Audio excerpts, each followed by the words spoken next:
Hooper B, welcome in. You've come at a very opportune time, and I have to thank you for doing me a favor because by following this channel, you have provided me with the transition that I needed to start talking about what I want to talk about today. So, on this channel, we mostly do long-form improvised music in honor of the infinite loop. And today, well, this month we're doing taking part in January, which means that I'm streaming every day and writing and performing a new piece of music on stream every day this month. And today, I was just telling Quaxo, who is a longtime supporter and friend of the stream, that I'm in a bit of a contemplative mood tonight. So I decided to talk a little bit about what this means. So you followed in the chat. It said Hooper B is now displaying their humane colors, and there's a reason for that. And I thought I'd talk a little bit about it tonight. So if you're out there and you're interested, then welcome in. If you're just passing through, that's fine too.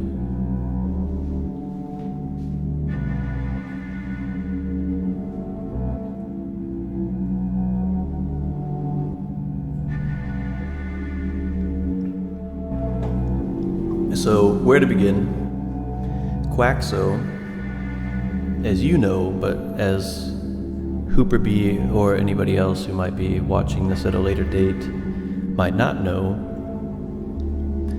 I used to stream also long-form improvised music under a different name, namely Bardic Perspiration, here on Twitch.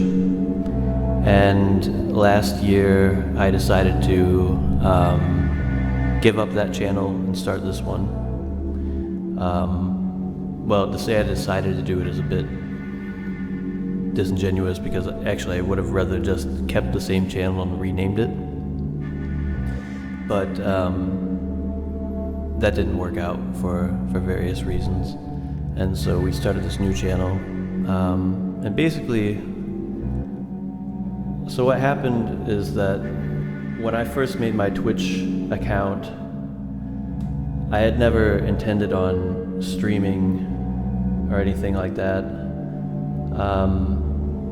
And the name Bardic Perspiration that I was using on my previous account was a name that I was using on various social media sites a couple of years ago, I guess by now over 5 years ago. And I was occasionally making some content for Dungeons and Dragons stuff. And so Bardic Perspiration being a play on words on a well-known ability in Dungeons and Dragons, Bardic Inspiration. And so that was the reason why I made that account name there. But like I said, I never intended on actually doing anything with it. And then I was inspired during the pandemic by some great music streamers here on Twitch who did a lot to help me make it through the pandemic without losing my mind. Like Love You, Loves You, and well, not necessarily a music streamer in that sense, but a very inspiring stream nonetheless. Dandy Does It, and others, and also a big shout out to the Golden Shrimp Guild, which is a synthesizer group here on Twitch, with some very great musicians and very supportive people. And so all those people kind of conspired to inspire me to start streaming music, and so I did so, and just used that Bardic Perspiration name.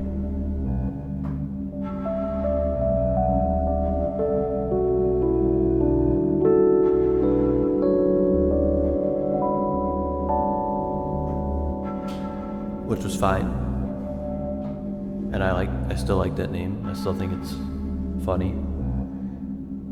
But last year I released some music actually on Spotify and Bandcamp and places like that for the first time, and I felt like that name didn't represent something more than just like kind of a punny kind of joke.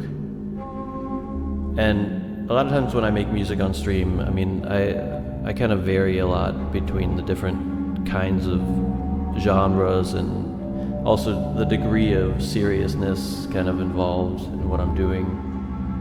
And I do a lot of kind of silly stuff as well, so that's fine. But when it came time to release the music, I just didn't feel well represented by that name.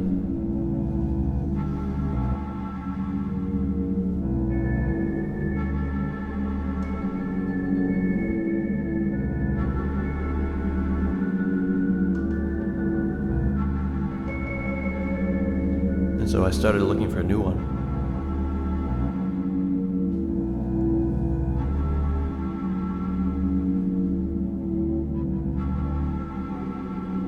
And, well, this is the one that I found. And so, what is Humane Colors? That's the title of the stream, and that's what I'm talking about. It's not just something that I kind of picked up out of a dictionary. I've been in bands before, earlier in my life, where we were looking for a band name and you literally just pick up the dictionary and look through it and find cool words to stick together.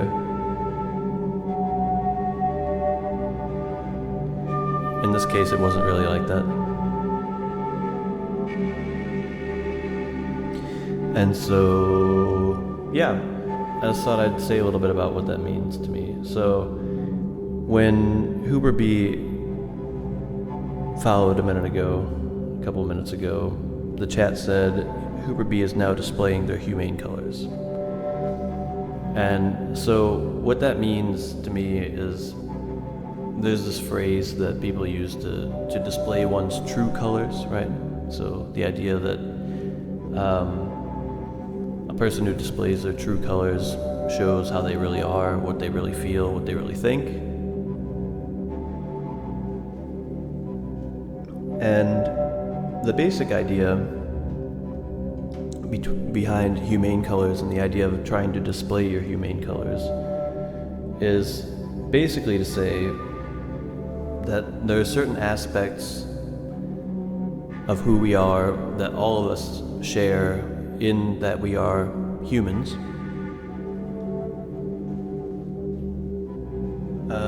But that there are often things that we feel ashamed of, or that we try to hide, or we try to play over, or something like that. And I think it's healthier for people individually, and also for people as a whole, to maybe not do that so much, and maybe to try to not be ashamed or not have to hide parts of our humanity that, you know, may be embarrassing, or maybe feel like a kind of weakness or something like that, or maybe are displayed or treated as being a kind of weakness, but rather to own those things and to not be afraid to put them out there and acknowledge them. So, I mean, that's kind of the basic idea, and I'll still say a little bit more about it.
Hey, welcome in, Tidbox.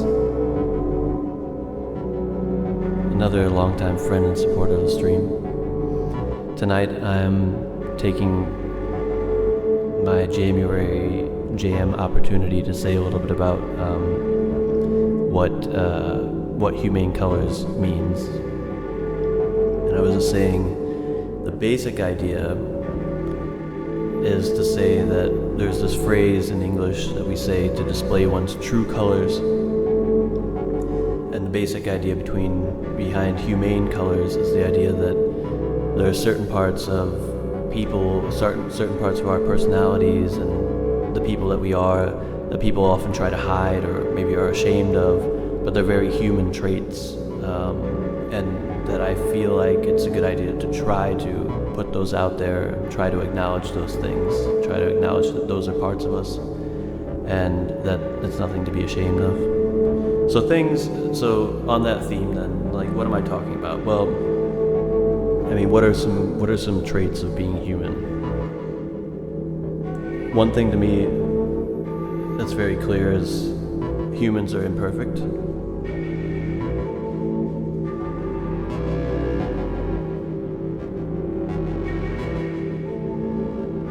We make mistakes. We have to learn.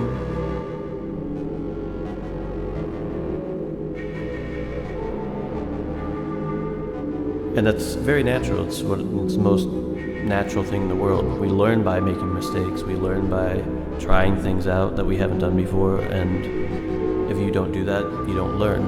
You don't grow.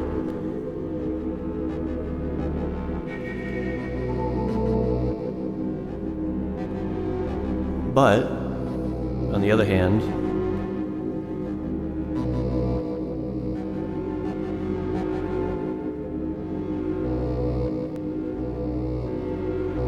making mistakes or not being proficient at something is often viewed as being a weakness, right?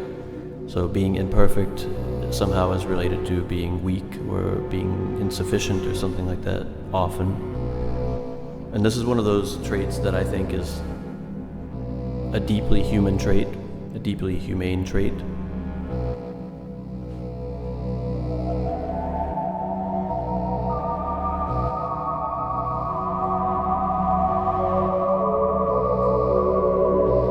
That we shouldn't be ashamed of and that we shouldn't try to hide, right? At least not all the time. And when I say that we shouldn't do this, I'm not like trying to speak from like any kind of like position of authority or something like that. I'm not saying like, look, this is how I live my life and everybody else should do it too. The idea behind displaying one's, or attempting to display one's humane colors, is the idea that we can make an effort to do that more than we commonly do.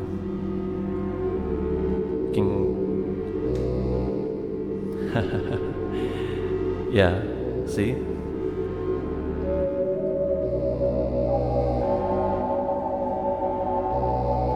Learning a new language when you're not a kid anymore is hard, right?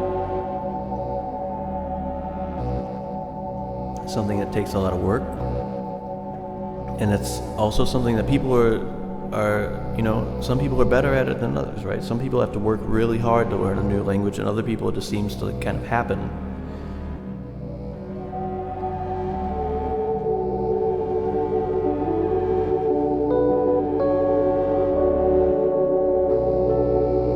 And we feel embarrassed a lot of times when we make mistakes, right? Even if we know we're just learning the language or something like that, that's just an example. We feel embarrassed when we make a mistake. Not all the time, but a lot of times. And we should try not to, right? That's like the idea, basically. We're not going to be able to achieve that all the time. And feeling embarrassed can have its own kind of function as well.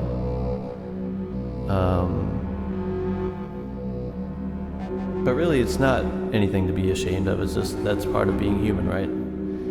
And so making mistakes, being fallible, being imperfect is one of those kind of very key humane kind of traits that I think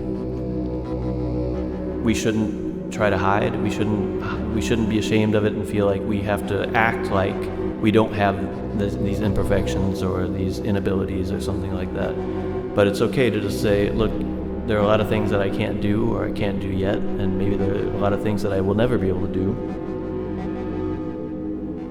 And that's perfectly okay, right?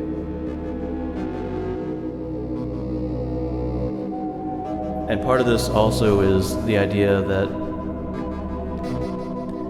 if we're willing to forgive those things, or willing to not even view them as being something that needs to be forgiven in ourselves, then hopefully we'll also be more capable of not viewing that kind of thing as being a weakness or a fault in other people as well.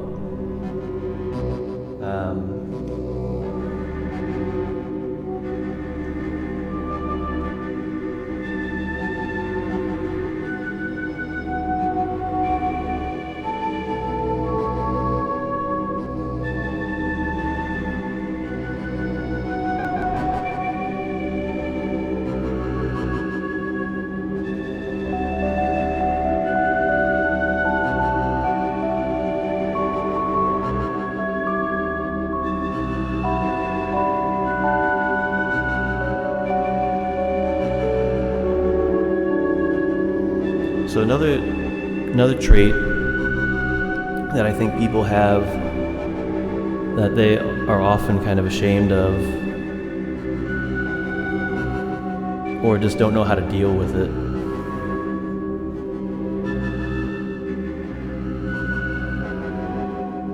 is just, it sounds so weird, but I really think it's true, like having genuine interest in things, right? So, and this is also partly just like a cultural thing, I think.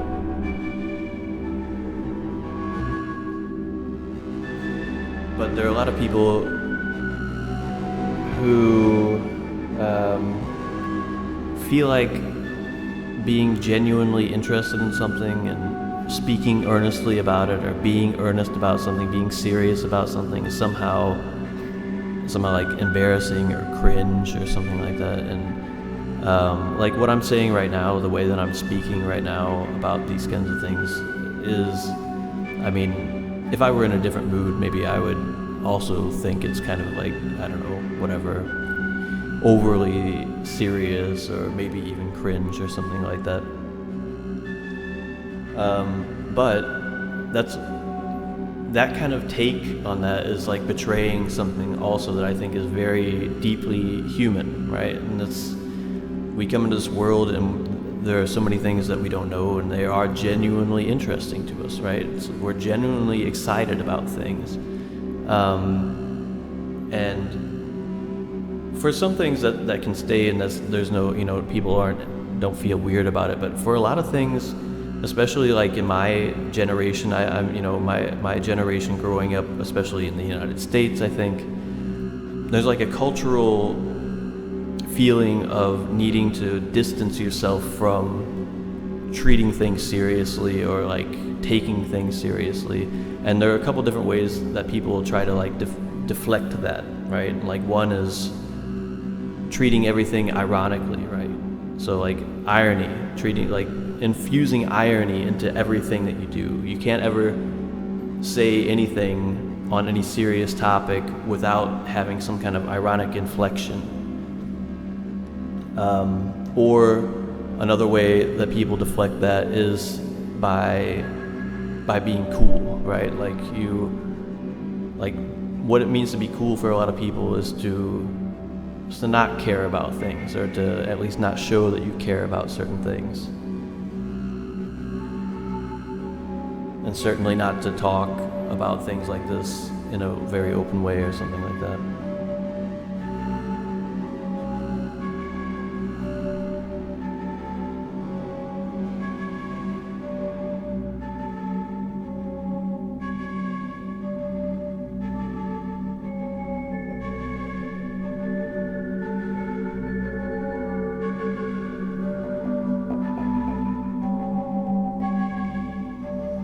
And I think part of what it means to try to display one's humane colors, among other things, is to be okay with not being cool in that sense, right? Like to not be too cool, to wear your interests and your desires and your loves and everything on your sleeve, right? To just put it out there, to not be embarrassed. Like there's this idea, to take an example, there's this idea of like guilty pleasures, right? So certain music, for example, that you like, but somehow you feel like you shouldn't like it, or you feel like you have to not tell people about that because it's somehow embarrassing that you like that music. But why, right? Like why? Just, if you like it, if you're genuinely interested in it, just put it out there, you know? I mean, it's like very freeing, I think, to not be concerned about that. Although I also have to say, a lot of the things that I'm talking about now, I'm kind of talking about it like as if people had a choice, but I mean, often we don't have a choice, right? It just kind of happens. And even if we think it would be better to not view it like that, we might still do so anyway. So again, I'm not trying to say this is how I live my life and everybody else should do it too. It's an aspirational thing. The idea of trying to display one's humane colors means to try to remember to be open to that kind of thing, and to try to be more conscious about not hiding parts of ourselves, maybe from ourselves or from other people.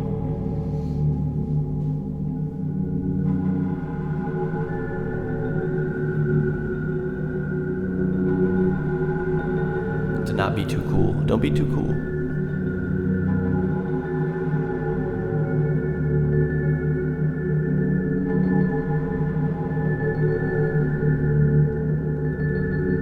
Don't be so worried about being cool that you betray yourself, right?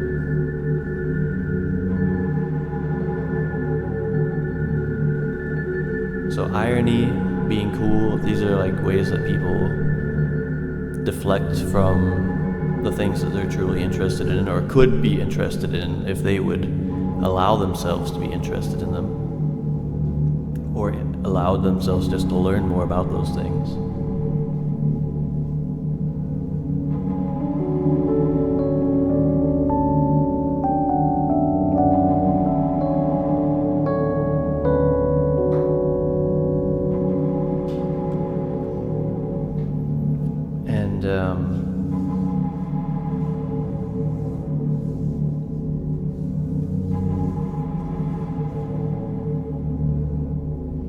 So the whole kind of like vibe of this stream, this idea of like making long form improvised music,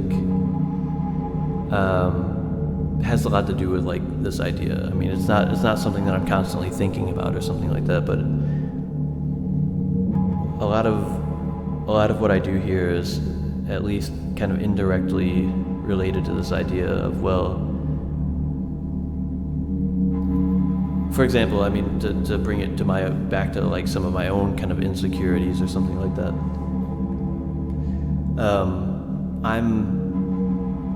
I'm a hobby musician, right? So I mean, it's not my profession or anything like that. I don't aspire to be a professional musician or anything like that.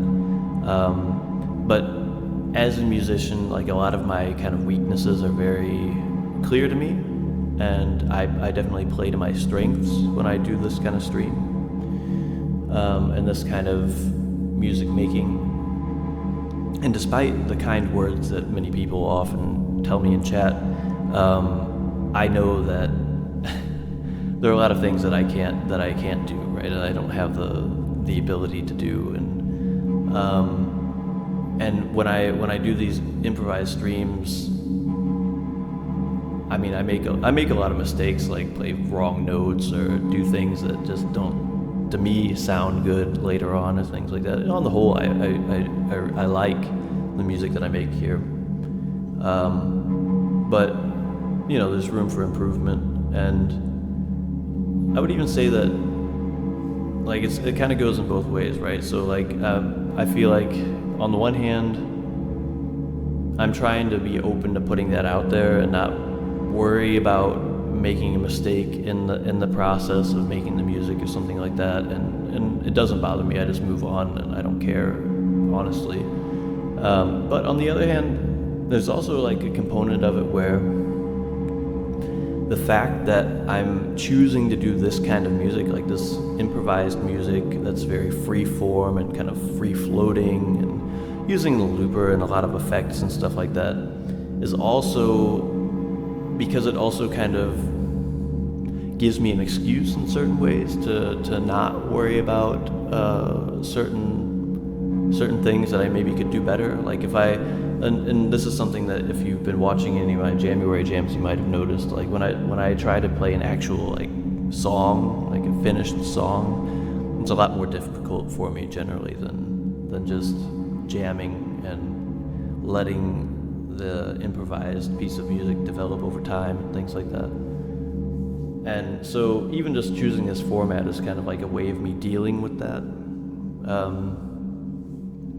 So it's kind of going like both ways there.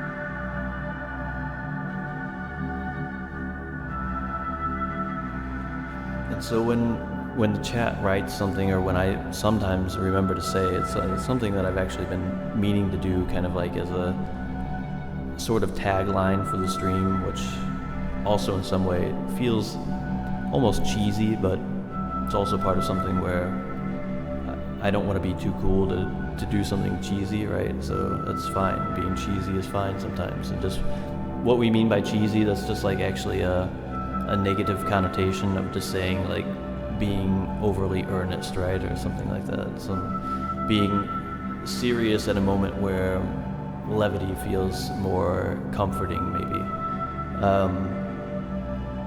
And so sometimes on the stream I remember to say, please try to display your humane colors as kind of a sign off to the stream.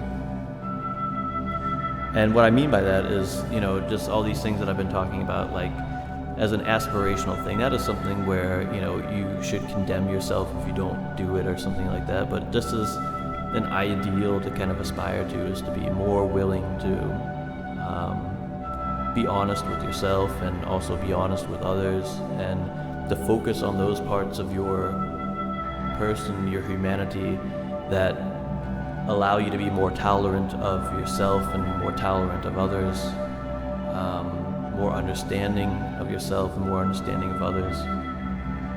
So to take those aspects of being human that often are the ones that we try to hide, and to kind of actively put them out there and cultivate them is kind of the idea.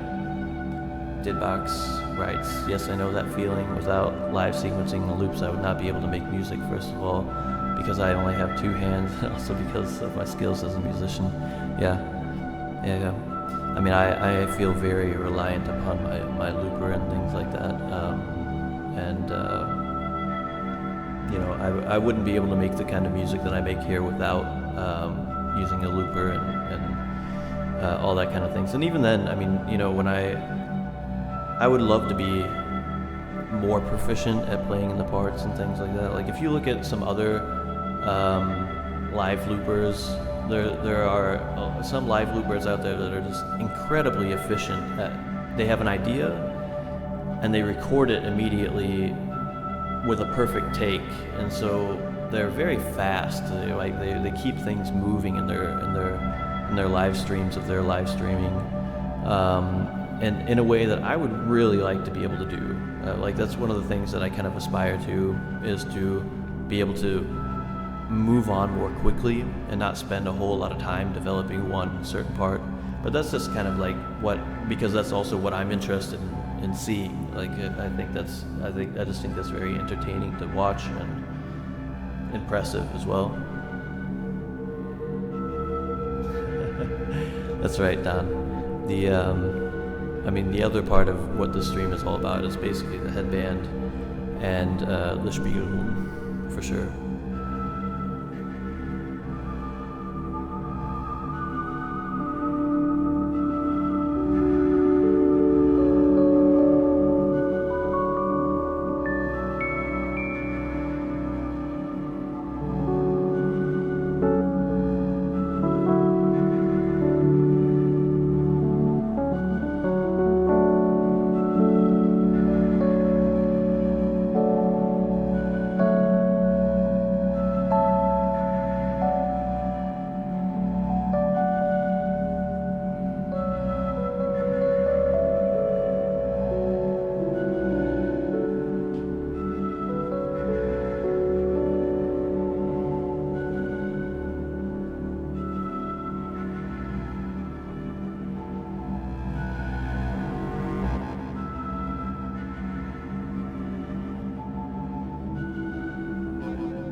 broker that doesn't kind of do the syncing for you. With the 505, you get a lot of help. You don't have to worry about ending the loop right on time and things like that. It's a totally different kind of beast.